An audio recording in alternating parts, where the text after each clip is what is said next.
تو جب اللہ کے سوا ہے ہی کوئی نہیں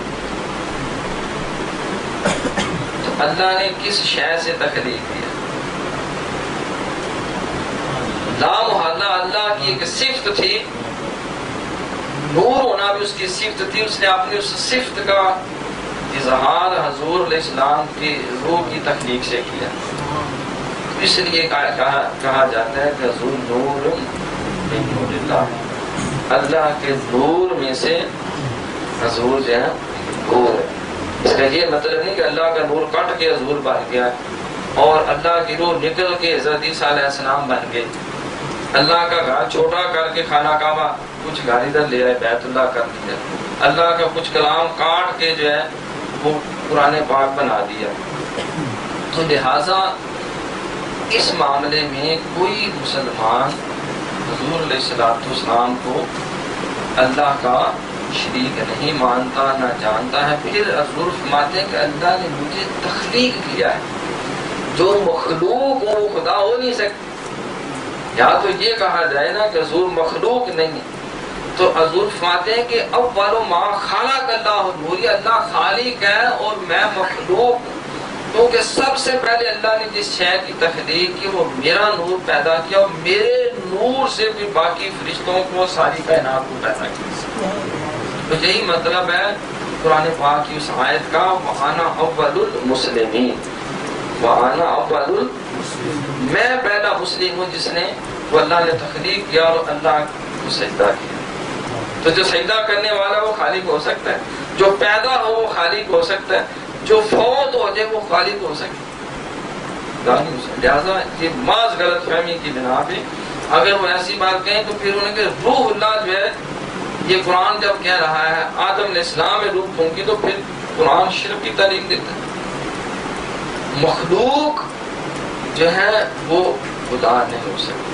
حضور علیہ السلام سے جب مناظرہ ہوا عیسائیوں کا تو حضور نے یہی ان کو کہا کہ تم کہتے ہو عیسیٰ علیہ السلام اللہ کے بیٹے ہیں، مجھے بتاؤ کیا اللہ پیدا ہوتا ہے؟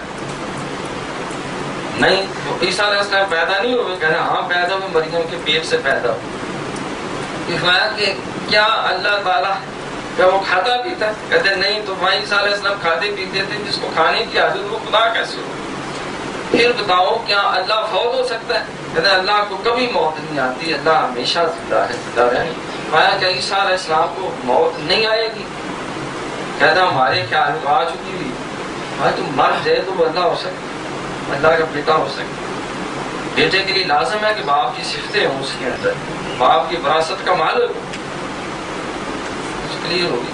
تو وجود میں عیسائیوں نے شرک کیا، یہودیوں نے شرک کیا، اور فلسفیانہ مذاہب والے جو یونانی تھے دیوی دیوتاؤں والے وہ نے شرک. آگے آ جاتا ہے شرک، یہ صفات، افعال اور اسماء یہ تینوں ایک ہی چیزیں ہوتی ہیں سب. کیونکہ جو اللہ تعالیٰ کی کا نام ہے، مثلا اللہ کا اسم گرامی ہے سمیع، السمیع، یہ اللہ تعالیٰ کا اسم بھی ہے اور اللہ سنتا ہے، یہ اس کی صفت بھی ہے، اور اللہ سن بھی لیتا ہے سب کو، یہ اس کا فعل بھی ہے. اللہ کا اسم نام ہے قدیر، اللہ کی صفت ہے کہ وہ قدرت رکھتا ہے عرش ہے، ان اللہ علی کل شیء، اور اپنی قدرت کا اظہار کرتے ہوئے جو چاہتا ہے وہ تخلیق بھی کر لیتا ہے. وَإِذَا قَضَىٰ أَمْرًا فَإِنَّمَا يَقُولُ لَهُ كُن فَيَكُونُ. تو یہ اسم، فعل اور صفت تینوں کا ایک ہی مطلب ہے. اب یہاں آ کے تھوڑا سا لوگ مغالطہ ڈالتے ہیں. آپ کہتے ہیں حضور کو علم غیب ہے، آپ کہتے ہیں حضور جو ہے کن فیکون جانتے ہیں، آپ کہتے ہیں کہ حضور جو ہے وہ یہ کر سکتے ہیں، اللہ کا ولی وہ کر سکتا ہے. تو یہ کیسے ہو سکتا ہے؟ یہ تو اللہ کی صفت ہے، غیب جاننا اللہ کی صفت ہے، اور حاجت روا ہونا اللہ کی صفت ہے، مشکل کشا ہونا اللہ کی صفت ہے، دافع بلا ہونا اللہ کی صفت ہے. تم کہتے ہو علی مولا مشکل کشا، آپ کہتے ہیں کہ حضور جو ہیں وہ جہاں چاہیں جس کو چاہیں وہ بدنوازی کر سکتے ہیں. تو یہ تو ساری اللہ کی صفتیں ہیں، یہ تو سارے اللہ کے اسماء ہیں، یہ تو سارے اللہ کے افعال ہیں۔ تو اگر تم حضرت علی پاک کے لیے نعوذ باللہ بعض بد نصیبوں نے یہاں تک لکھا کہ جس کو محمد اور علی کہتے ہیں وہ کسی شے کے مالک اور مختار نہیں اور ان کو کوئی اختیار حاصل نہیں۔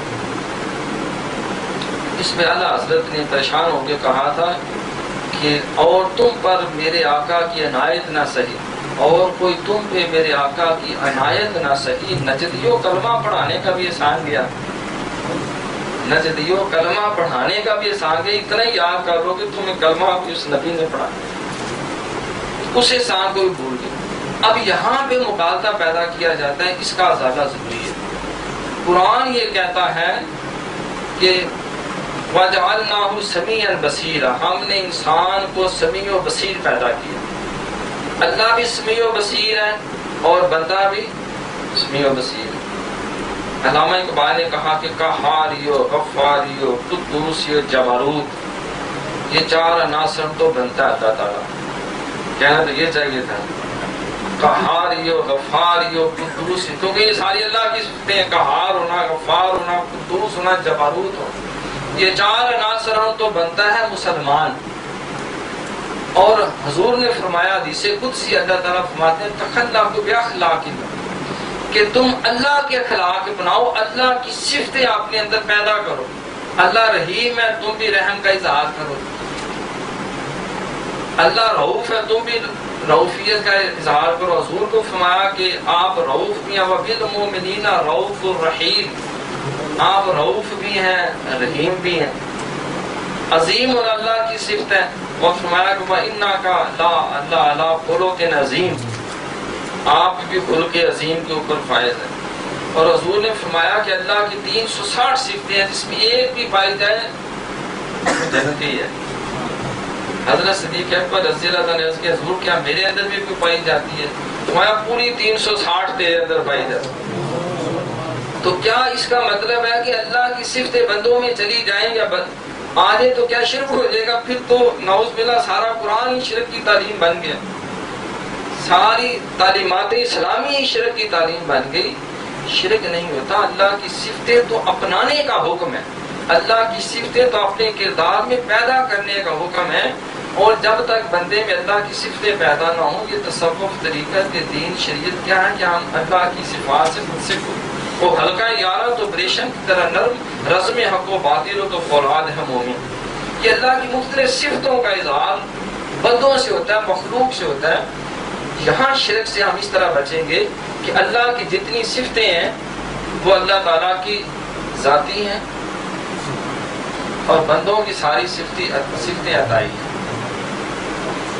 مخلوق کی ساری صفتیں جو ہیں وہ عارضی ہیں اور اللہ کی ساری صفات جو ہیں وہ مستقل ہیں۔ بندوں کی ساری صفتیں جو ہیں محدود ہیں اور اللہ کی ساری صفتیں لامحدود۔ شرک تو رہا ہی نا، یعنی بندے کو جتنے کمالا، اگر ماں باپ کو اللہ نے رب بنایا، قرآن میں اللہ فرماتا ہے کہ رب ارحمہما کما ربیانی صغیرا، تمہارے ماں باپ بھی رب ہیں۔ الحمدللہ رب العالمین، اللہ بھی رب ہے، نبی بھی رحیم ہے۔ بسم اللہ الرحمن الرحیم، میں بھی رحیم ہوں۔ الحمدللہ رب العالمین الرحمن الرحیم، میں بھی رحیم ہوں۔ وَجَعَلْنَاهُ سَمِيعًا بَصِيرًا، ان اللہ سمیع بصیر، انسان بھی سمیع و بصیر، اللہ بھی سمیع و بصیر، انسان بھی علیم، اللہ بھی علیم، انسان بھی خالق، اللہ بھی خالق، انسان بھی رازق، اللہ بھی رازق۔